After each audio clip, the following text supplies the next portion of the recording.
avoir de, un niveau de membre qui soit presque égal à la demande en face.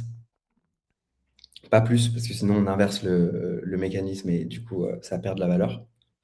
C'est-à-dire que s'il y a trop de membres et pas assez de demandes, bah, il y a moins de valeur dans Wholever. Mais le fait qu'il y ait trop d'entrepreneurs qui me demandent et je sais pas, j'ai personne à les placer parce qu'ils sont tous déjà en mission.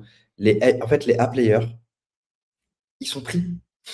Tu vois, donc il faut que Ouais. je forme d'autres A-players et c'est pas évident de recruter des A-players parce que pour aller dans Wherever, tu vois, genre nous, on prend pas n'importe qui.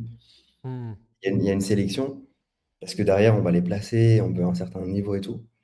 Et, mais j'aimerais réussir à trouver ces gens-là. Réussir à trouver des gens qui veulent être engagés dans des business. Ça, c'est un premier objectif. Avoir autant de personnes. Avec cet objectif-là, j'ai un objectif financier qui n'est pas encore défini, mais je sais que l'objectif, c'est surtout sur du MRR. Mhm. Je m'en fous de faire des pics. Moi, ce qui m'importe, c'est d'avoir du cash qui rentre. Du cash qui rentre. Mois après mois. Disons que je peux pas être dans d'une course aux nouveaux clients tous les mois. Ok, intéressant.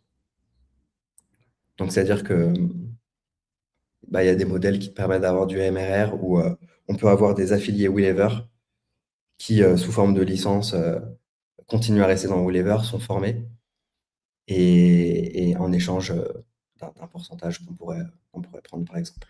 Hmm. Ok, intéressant. Et le troisième objectif, bah, c'est investir dans ce deuxième appart pour pouvoir avoir une Hmm. base à Dubaï sans payer. Parce que là, le loyer ici, 3500 par mois, et on n'a qu'une chambre et la salle et la cuisine, tu vois. Mais du coup, là, l'espace est ouvert et Megan est dans la chambre. Euh, pour avoir un appart avec deux chambres, ça serait dans les 6 000 euros par mois, 7 000 euros par mois. Aujourd'hui, c'est pas un investissement, enfin, ça part dans la poche d'un propriétaire, donc ça me fait chier, tu vois. Donc, il faut que je sois propriétaire d'un appart pour que quand je sois pas à Dubaï, je le mette en loc. Et quand je suis à Dubaï, bah, du coup, j'ai pas 7 000 euros à sortir tous les mois. Ouais, ok, Et là, le intéressant. premier appart dans lequel on a investi, il est, euh, il est en En construction. construction. Donc, euh, donc on peut pas l'avoir tout de suite. Ok. Moi, les objectifs 2026. Bah, avec KP, on va de nouveau aller chercher entre 4 et 6 millions. Sauf que là, on part de 3,6, donc si on fait moins de 4,5, 5, je vais quand même faire la tronche. Ouais, Et tout le monde. idéalement, c'est quand même mieux de faire 6. On s'est mis toujours un objectif de profitabilité. Là, on l'a un peu augmenté. On va aller chercher 25% d'EBITDA. Quand je parle d'EBITDA, je parle toujours après salaire parce qu'en fait, ils sont mignons tous les entrepreneurs sur Internet. Ils parlent d'EBITDA ou de profitabilité. Ils oublient de dire qu'ils sont 3 associés et qu'ils ne se payent pas de salaire. Donc, une fois que tu enlèves le salaire et que tu divises tout par 3, bah, l'EBITDA n'est pas terrible. Moi, c'est EBITDA après salaire. Euh, Sur du perso, je vais continuer à prendre des consultings. Et je pense que je vais prendre entre 2 et 4 clients one-one que je vais accompagner en consulting. Continuer à prendre des participations dans des business avec des revenus chers pour les accompagner. Ça, pareil, je peux pas en prendre plus de 1 à 2 par an si je veux faire les choses correctement et pas et apporter vraiment quelque chose, tu vois, parce que ça sert à rien. On va peut-être déménager, c'est pas encore sûr, c'est encore à l'étude.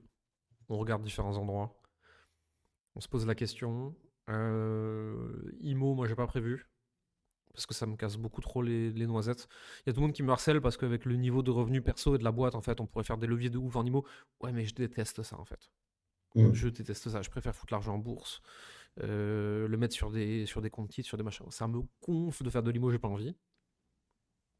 Et l'idée, ça va être d'accélérer aussi sur le contenu. On est en train de signer des choses en ce moment. Développer toujours plus la personal brand et aller chercher des consultants de plus en plus pointus pour nous aider. Ma brand et celle de tout l'écosystème KP de manière générale. Je crois beaucoup à l'événementiel sur les prochaines années. Je crois beaucoup au présentiel.